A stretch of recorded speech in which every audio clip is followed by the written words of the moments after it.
The encrypted frequency crackled to life at 3:47 hours, cutting through the pre-dawn silence like a blade through silk.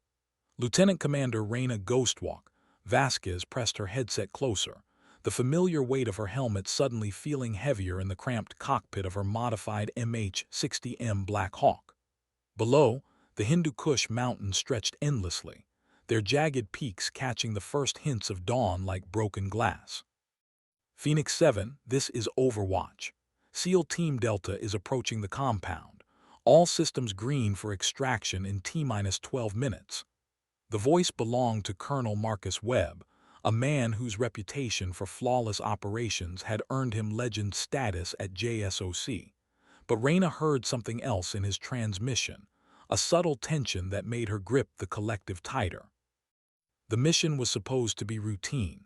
High-value target extraction from a Taliban stronghold, 40 clicks north of Kandahar. Intel had been solid for weeks. Satellite imagery showed the compound's layout, guard rotations, even the precise location of their target's sleeping quarters.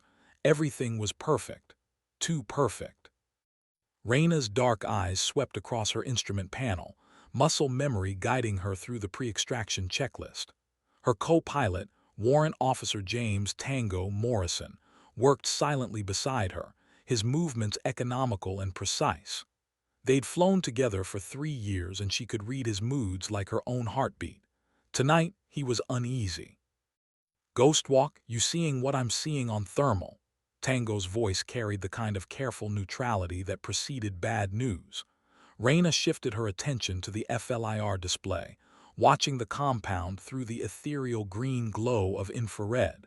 The heat signatures were wrong. Too many bodies in motion. Too much activity for a sleeping facility. She'd earned her call sign during her first deployment in Afghanistan, when she'd successfully extracted a downed pilot from behind enemy lines by flying so low and quiet that locals later swore they'd seen a ghost walking across the mountains. The name stuck, but more importantly, so did her reputation for seeing what others missed.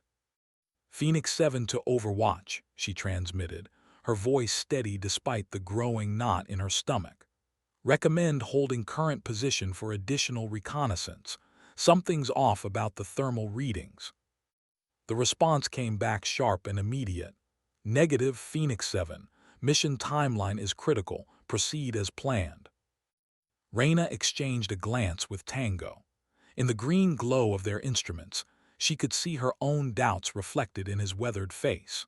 Below them, SEAL Team Delta was already moving through the compound's outer perimeter, 12 of the military's most elite operators walking straight into what every instinct told her was a carefully orchestrated trap.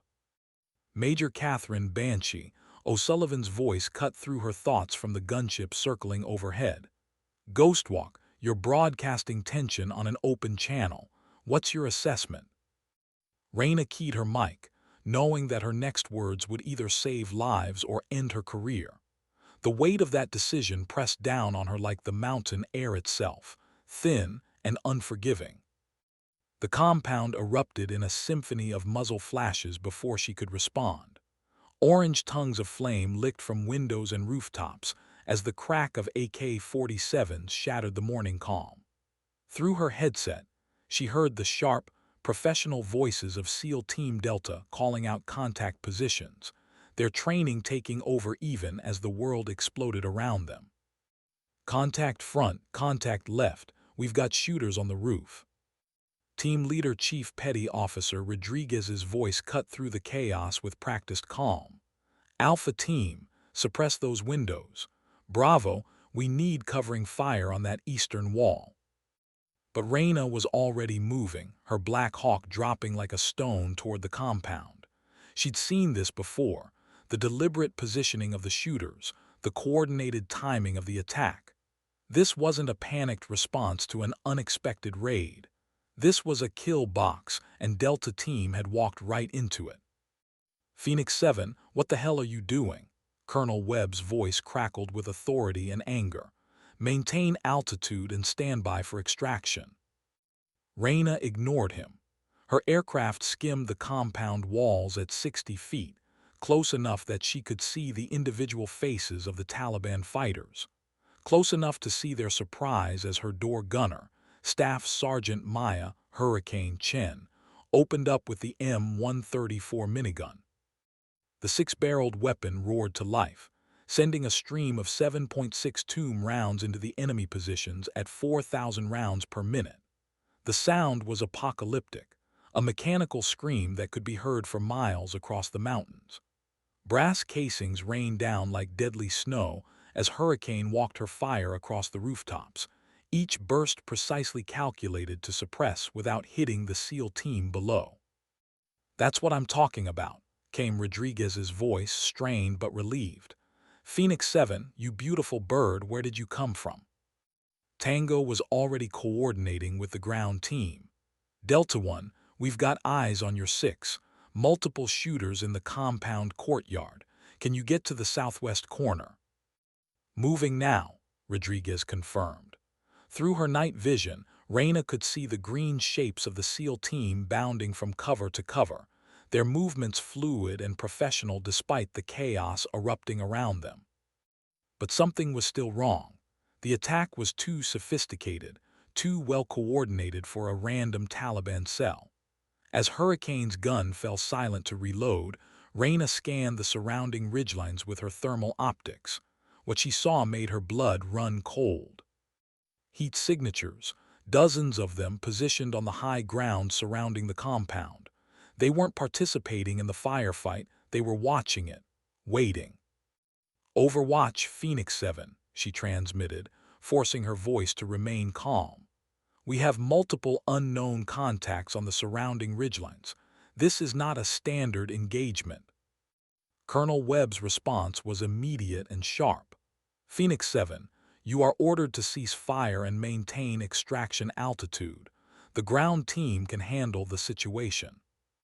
Reyna's hands tightened on the controls. She'd served under Webb for 2 years, had trusted his judgment on dozens of missions. But right now, every fiber of her being screamed that something was fundamentally wrong with this operation. The night sky above Afghanistan had always been Reyna's sanctuary. Up here, surrounded by stars that had witnessed 1,000 years of conflict in these mountains, she could think clearly. The Black Hawk responded to her touch like a living thing, its twin turboshaft engines humming with barely contained power. She'd grown up in East Los Angeles, where the sound of helicopters usually meant trouble. Police chases, medical emergencies, the constant reminder that danger was never far away. But when she'd first climbed into a military aircraft during her freshman year at the Air Force Academy, something had clicked into place. The machine wasn't just a tool. It was an extension of her will, her desire to be somewhere else, to be something more than the neighborhood had planned for her. Her father, a mechanic at LAX, had worked double shifts to help pay for her education. Her mother, a nurse at County General, had sewn extra chevrons onto her dress blues with hands that trembled from exhaustion. They'd never said it directly, but Reyna knew she was carrying their dreams as much as her own when she earned her wings. Now, 7 years and 3 combat deployments later, she was being ordered to watch good men die because someone in a comfortable office had made a mistake. "Phoenix 7, acknowledge your orders." Webb's voice carried the kind of authority that had ended careers and court-martialed officers who dared to question it. Through her headset, she could hear the continuing firefight below. Delta Team was holding their position, but ammunition was finite, and the enemy seemed to have an endless supply of fighters. Worse, those heat signatures on the ridgelines were starting to move. "Tango," she said quietly to her co-pilot, "what do you think about those thermal readings?" Morrison studied his display for a long moment. When he looked up, his weathered face was grim. "If I had to guess, I'd say we're looking at a secondary ambush position. Someone's been planning this for a long time." Reyna nodded. It confirmed what she'd been thinking. This wasn't just a trap for Delta Team, it was a trap for the entire rescue operation. The real kill zone wasn't the compound. It was the extraction point where her Black Hawk would have to hover, vulnerable and exposed, while the SEAL team boarded. She thought about Lieutenant Sarah Kim, the intelligence officer who'd briefed them on this mission. Fresh out of the Defense Intelligence College, eager to prove herself. Had she been fed bad information, or was there something more sinister at work? The radio crackled again. "All units, this is actual." The voice belonged to General Patricia Morrison, no relation to her co-pilot, the JSOC commander who'd personally authorized this mission. "Phoenix 7, you are ordered to extract Delta Team immediately. The window is closing." Raina took a deep breath. In the distance, she could see the lights of Bagram Airfield, where hot coffee and debriefing rooms waited, where questions would be asked and reports would be filed, where careers were made and broken based on split-second decisions made in the dark above foreign mountains. But down below, Chief Rodriguez and his men were counting on her to get them home. "Phoenix 7 copies," she finally transmitted. Then, to Tango, she added quietly, "Plot a course to the alternate extraction point, the one that's not on anyone's briefing slides." Morrison's eyes widened. "Raina, that's the only way we're getting Delta Team out alive," she finished. The tactical radio frequency exploded with cross-chatter as Raina banked her Black Hawk toward an abandoned village 3 clicks east of the compound. She'd spotted it during their initial reconnaissance, a cluster of mud brick buildings that had been empty since the Soviets had pushed through the valley 20 years ago. "Phoenix 7, you are ordered to proceed to primary extraction point Alpha." Colonel Webb's voice carried a dangerous edge. "Do not deviate from the flight plan." But Raina was already on the ground frequency, speaking directly to Chief Rodriguez. "Delta 1, Phoenix 7, we're setting up alternate extraction at Grid 41 SMD 12,345, 67,890. Can you make it there in 15 mics?" "Negative, Phoenix 7, that's not the plan." "Chief," Raina interrupted, her voice carrying an urgency that cut through military protocol, "trust me on this one. The primary extraction point is compromised." There was a pause that lasted forever. In that silence, Raina could hear the distant chatter of automatic weapons fire, the occasional crack of a sniper rifle, and underneath it all, the steady thrum of her own rotors. When Rodriguez came back on the net, his voice carried the weight of a man making a life-or-death decision based on instinct alone. "Delta copies, moving to alternate extraction in 15 mics." Colonel Webb's response was immediate and furious.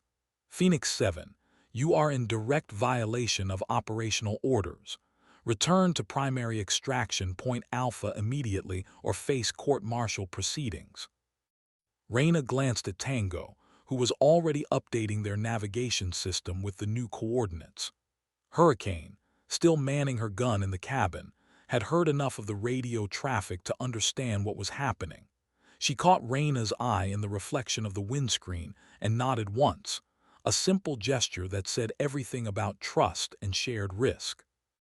"Colonel," Raina transmitted, choosing her words carefully, "I have multiple unknown heat signatures surrounding primary extraction point Alpha. It's a kill zone, sir. If we go in there, we lose everyone." The radio fell silent for a moment that stretched like eternity. When Webb came back on the air, his voice was ice-cold. "Lieutenant Commander Vasquez, you have 30 seconds to comply with direct orders, or I will have you relieved of command and escorted back to Bagram under guard." 30 seconds. Raina looked down at the compound below, where she could see the muzzle flashes of Delta Team's weapons as they fought their way toward the alternate extraction point. 30 seconds to decide between her career and the lives of 12 men who were counting on her to make the right choice. She thought about her father, working those double shifts, his hands permanently stained with grease and hope. She thought about her mother, who'd kept a photo of her daughter in flight school pinned to the nurse's station bulletin board at County General. Most of all, she thought about the oath she'd taken when she'd received her wings, to support and defend, to bear true faith and allegiance, to discharge the duties of her office with honor and integrity. Phoenix 7 to all stations, she transmitted, her voice steady as bedrock. I am proceeding to alternate extraction point. Delta Team, you have 14 mics to get there. The silence that followed was deafening, but in that silence, Raina found something she hadn't expected: peace. For the first time in hours, she was absolutely certain she was making the right choice. The abandoned village materialized out of the darkness like something from a fever dream. Crumbling walls and empty doorways stared back at Raina's Black Hawk as she brought it in for a combat landing, rotors churning dust and debris into a whirlwind that obscured everything beyond 30 feet. Through her night vision goggles, the world took on the ethereal green glow that had become as familiar as her own heartbeat. She could see Tango working frantically at his station, coordinating with an AC-130 gunship that had been orbiting at 20,000 feet.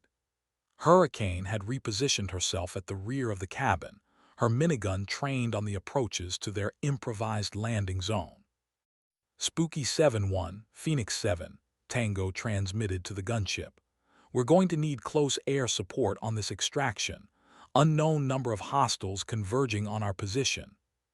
Phoenix 7, Spooky copies, came the reply. The AC-130's crew had been listening to the radio traffic, and Raina could hear the barely contained anger in the pilot's voice. They understood what was happening. A SEAL team was being hung out to dry by someone who cared more about operational parameters than operational reality. The first members of Delta Team appeared at the edge of the village like ghosts materializing from the shadows. Chief Rodriguez led the way, his rifle at the ready, his head constantly moving as he scanned for threats. Behind him came the rest of his team, wounded but moving, their discipline intact despite the chaos they just survived. Phoenix 7, Delta 1, Rodriguez's voice crackled through the radio. We're coming in hot. Multiple hostiles in pursuit, approximately 200 meters and closing. Raina felt her pulse quicken. 200 meters. At a dead run, professional fighters could cover that distance in less than 90 seconds. Her Black Hawk needed at least 60 seconds to get everyone aboard and lift off. The math was uncomfortably close. Delta 1, Phoenix 7 copies. We're ready for immediate extraction. She watched through her night vision as the SEAL team reached the edge of the landing zone. Rodriguez was first to the aircraft, but instead of climbing aboard, he took a knee and began providing covering fire for his men. One by one, they bounded toward the Black Hawk, their movements still precise despite their exhaustion. That's when she saw him, Petty Officer Marcus Johnson, bringing up the rear of the formation. He was limping badly, blood visible on his left leg, even through the green haze of night vision. Two of his teammates had fallen back to help him, forming a protective triangle as they moved toward the aircraft. Hurricane's minigun roared to life, sending a stream of tracer rounds toward the approaching enemy forces. The sound was deafening in the confined space of the village, echoing off the ancient walls like thunder. Raina could see the incoming fighters diving for cover, their advance momentarily disrupted by the devastating fire.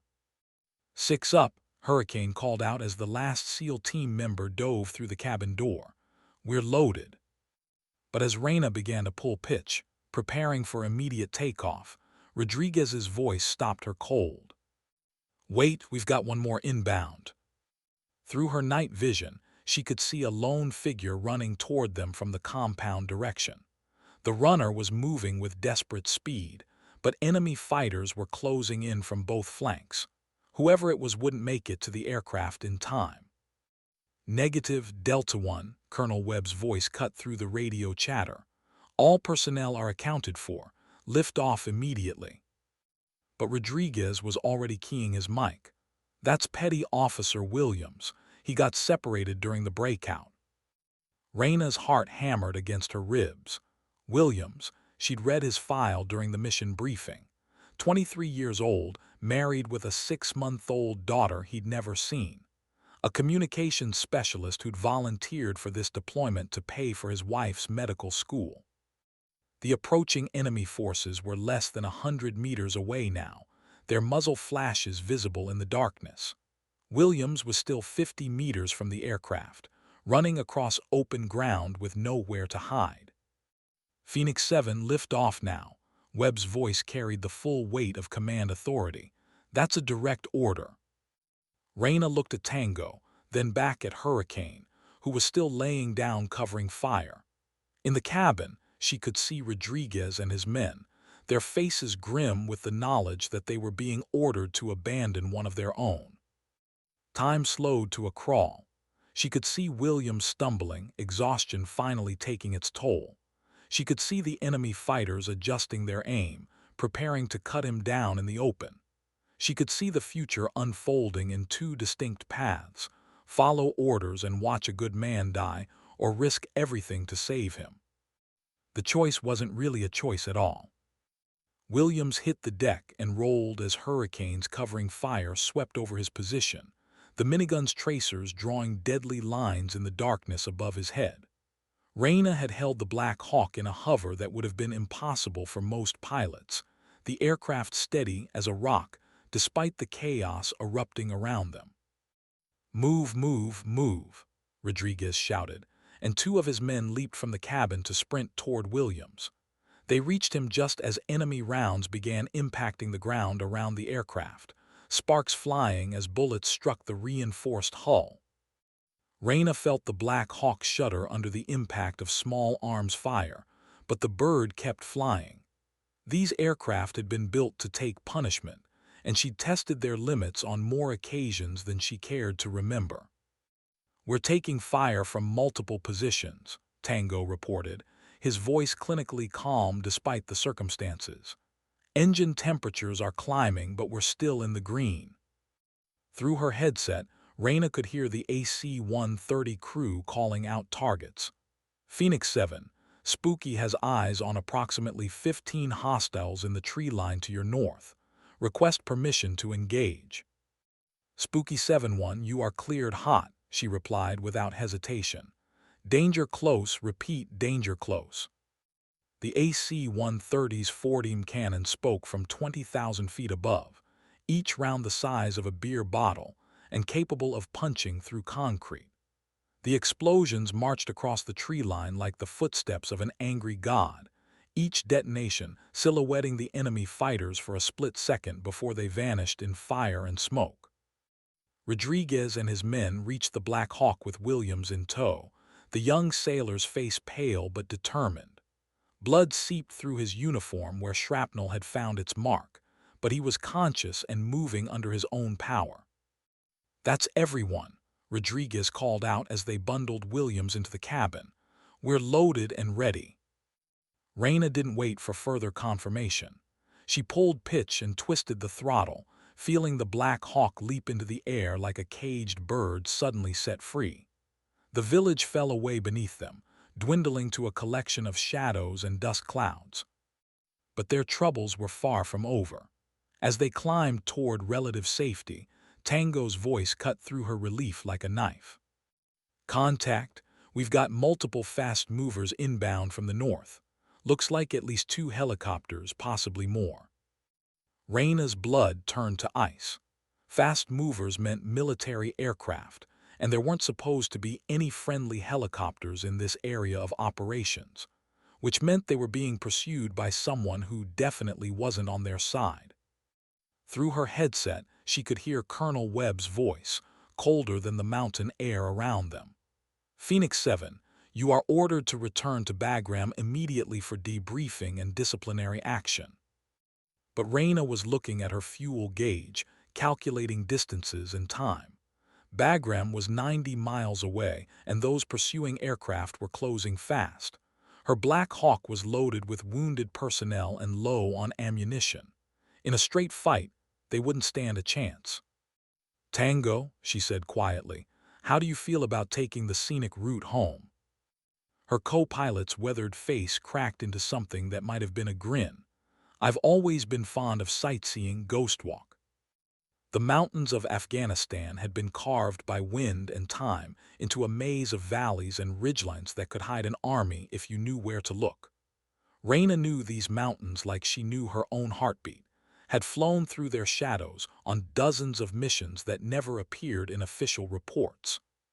She dropped the Black Hawk into a valley so narrow that her rotor tips nearly kissed the walls on either side. This was flying that existed at the absolute edge of what was possible, where the margin for error was measured in inches and the penalty for mistakes was death. Behind them, the pursuing aircraft had lost them in the maze of stone and shadow. But Raina knew they wouldn't give up easily. Whoever was hunting them had resources and determination, and they wouldn't stop until the job was finished. In the cabin, Hurricane was doing her best to patch up Williams and the other wounded SEALs with their limited medical supplies. The young sailor was conscious but pale, his eyes wide with the kind of shock that came from seeing too much death in too short a time. "How's he doing back there?" Raina called out over the intercom. "He'll live," Hurricane replied, "but he needs real medical attention soon." Raina nodded grimly.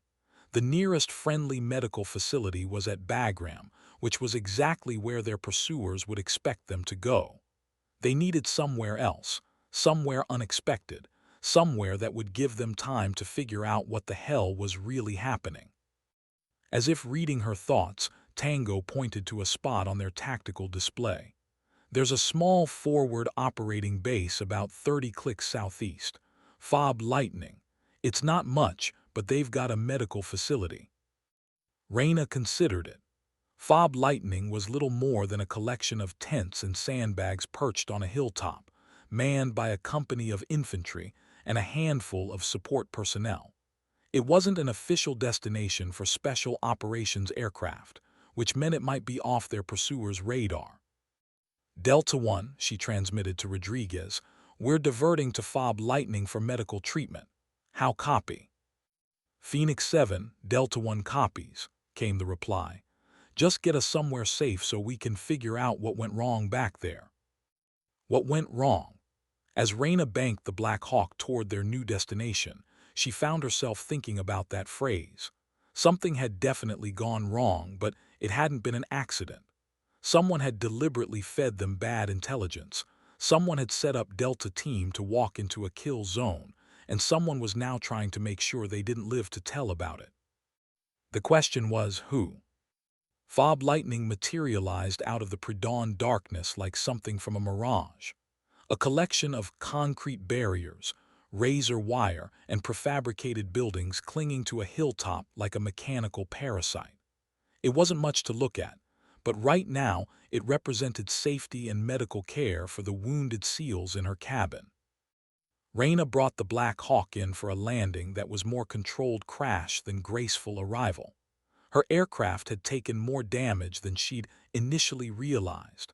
Hydraulic fluid was leaking from somewhere in the main rotor system, and one of her engines was running rougher than it should have been. The base's quick reaction force was already moving toward the landing pad, having been alerted by the distant sound of rotor blades. Raina could see their medics running with stretchers, their movements efficient despite being roused from sleep in the middle of the night. "Phoenix 7, Lightning Base," came a voice over the radio. "We weren't expecting any traffic tonight. What's your status?" Before Raina could respond, Colonel Webb's voice cut across the frequency like a razor blade. "Lightning Base, this is Colonel Webb, JSOC Operations. The aircraft you're observing is operating under direct orders to return to Bagram immediately. Do not provide any assistance." Raina felt her stomach clench. Webb was trying to use his authority to isolate them, to prevent them from getting help or telling their story to anyone who might listen. It was a move that confirmed her worst suspicions about what had happened at the compound. The base commander's response came back uncertain but firm. "Colonel, we have wounded personnel on that aircraft. Medical treatment takes priority over operational orders." "Major, you are interfering with a classified operation," Webb replied, his voice carrying enough authority to end careers. Stand down immediately. But the medics were already at the Black Hawk, helping Rodriguez and his team evacuate their wounded. Williams was conscious but weak, his face pale from blood loss. Two other SEALs had taken shrapnel during the extraction, and all of them showed signs of exhaustion and stress. "Hurricane," Reyna called to her door gunner, "make sure they get the care they need. And keep your ears open. I want to know if anyone tries to interfere with their treatment." "Copy that, Ghostwalk," Hurricane replied. There was something in her voice that told Reyna she understood the stakes better than most. As the wounded were carried away, Rodriguez approached the cockpit. His face was grim, streaked with cordite and dust, but his eyes were clear and focused. "We need to talk," he said simply. Reyna nodded and shut down the Black Hawk's engines. The sudden silence was almost deafening after hours of constant rotor noise and radio chatter. Around them, Fob Lightning was coming alive as word spread that they had unexpected visitors. "Chief," she said as she climbed out of the cockpit, "tell me what you saw at that compound." Rodriguez looked around carefully, making sure they weren't being overheard. When he spoke, his voice was barely above a whisper. "It was a setup, ma'am, pure and simple. They knew we were coming, knew our route, knew our timeline. Hell, they probably knew what we had for breakfast yesterday." Tango had joined them, his own face reflecting the same grim realization. "The intelligence was too perfect," he said. "Target location, guard rotations, structural layouts, it was all exactly what we expected to see." "Because someone wanted us to see it," Reyna finished. The pieces were falling into place now, forming a picture that made her feel sick to her stomach. "Someone fed us intelligence that was designed to get you killed." Rodriguez nodded grimly. "The question is who and why?" Before anyone could answer, Hurricane's voice crackled through Reyna's handheld radio. "Ghostwalk, you need to get over to the medical tent. Now." They found Williams conscious and talking, an IV drip attached to his arm and fresh bandages covering his wounds. But it wasn't his physical condition that had Hurricane concerned. It was what he was saying. "The compound," Williams whispered as they gathered around his stretcher. "I got separated from the team during the initial breach, had to hide in one of the outbuildings for about 10 minutes before I could make my way to the extraction point." "What did you see?" Rodriguez asked. Williams's eyes were wide with something that looked like disbelief. "There were Americans in that compound, Chief. I saw them talking with the Taliban fighters, saw them coordinating the ambush. They knew we were coming because someone on our side told them." The silence that followed was deafening. Around them, the medical tent seemed to fade away, leaving only the terrible implications of what Williams had just revealed. "Americans," Reyna repeated, her voice barely a whisper. "You're sure?" Williams nodded weakly. "I saw their faces, heard their voices. English speakers, military bearing. They weren't prisoners or hostages, they were giving orders." Rodriguez's hand moved instinctively to his sidearm. "How many?" "At least 3 that I could see, maybe more." Williams closed his eyes, exhaustion finally claiming him, but his voice remained steady. "Chief, somebody sold us out. Somebody wanted Delta Team dead." As if summoned by their conversation, Colonel Webb's voice boomed across the base's public address system. "All personnel are ordered to detain the crew and passengers of the unmarked Black Hawk until further notice. This is a matter of national security." Through the tent's opening, Reyna could see armed soldiers moving toward their position. Fob Lightning's commanding officer was clearly caught between competing orders, but Webb's authority was winning out over humanitarian concerns. "We need to move," Hurricane said, checking her sidearm. "Now." But Rodriguez was already shaking his head. "We can't run forever. Someone needs to hear what Williams saw, someone who can do something about it." Reyna thought about the Americans Williams had described, working with Taliban fighters to set up an ambush. She thought about the perfect intelligence they'd been fed, the careful timing of the operation, The way Webb had insisted on sticking to the original extraction plan even when it was clearly compromised. Most of all, she thought about her oath as an officer, her duty to protect and defend not just against foreign enemies, but against all enemies, foreign and domestic. "There's someone we need to contact," she said finally. "Someone who might be able to help us get this story to the right people." The question was, would they live long enough to tell it? The sound of boots on gravel was getting closer. Through the medical tent's opening, Raina could see at least a dozen soldiers approaching their position, their weapons at the ready. Fob Lightning's commanding officer, Major Patricia Chen, was leading them, her face a mask of professional uncertainty. "We've got maybe 30 seconds before they're on us," Hurricane whispered, her hand resting on the grip of her sidearm. But Rodriguez was already moving, helping Williams to sit up despite the young sailor's protests.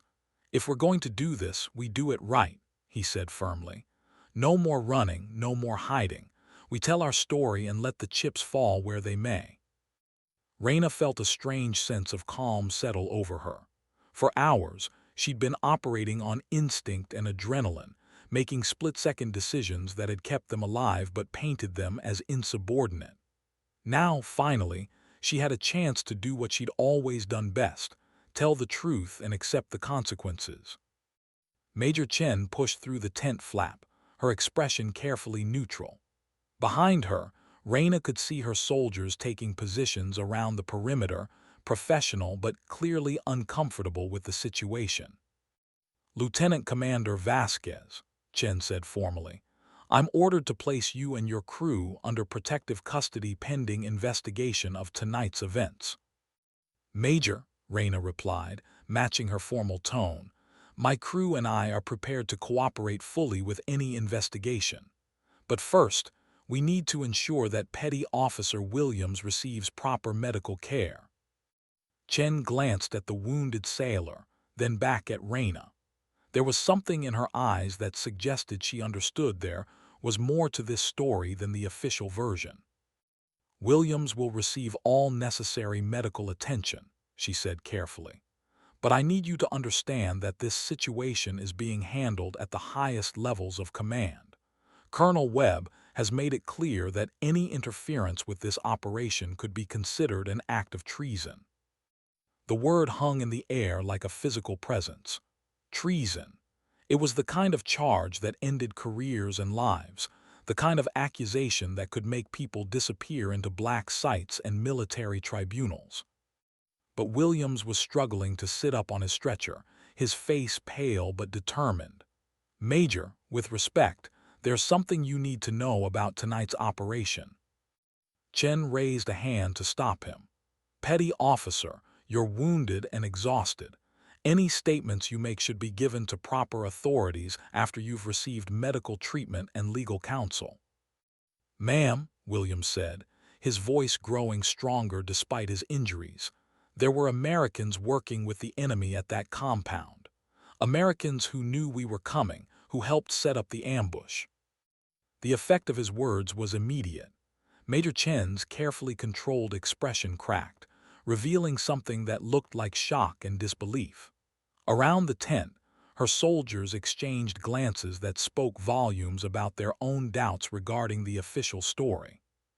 "That's a very serious accusation, Petty Officer," Chen said slowly. "It's not an accusation, ma'am," Williams replied. "It's what I saw with my own eyes." Before Chen could respond, Colonel Webb's voice crackled through her radio. "Major Chen, what's your status? I need those personnel isolated immediately." Chen looked at the radio, then at the wounded sailor, then at Raina and her crew. When she keyed her mic, her voice was carefully neutral. "Colonel, we're providing medical treatment to wounded personnel. Detention will follow standard protocols." "Negative, Major.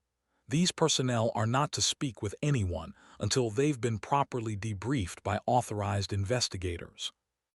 The silence that followed stretched like a taut wire. Everyone in the tent understood what was happening. Webb was trying to silence them before they could tell their story to anyone who might actually listen. Finally, Major Chen made her decision. Colonel, medical protocols require that I ensure proper care for wounded personnel.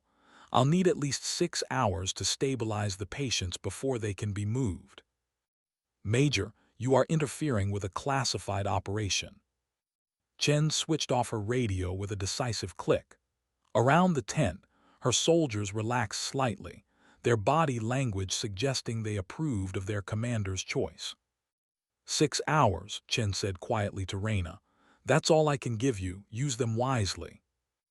As the major and her soldiers withdrew, leaving only a minimal guard,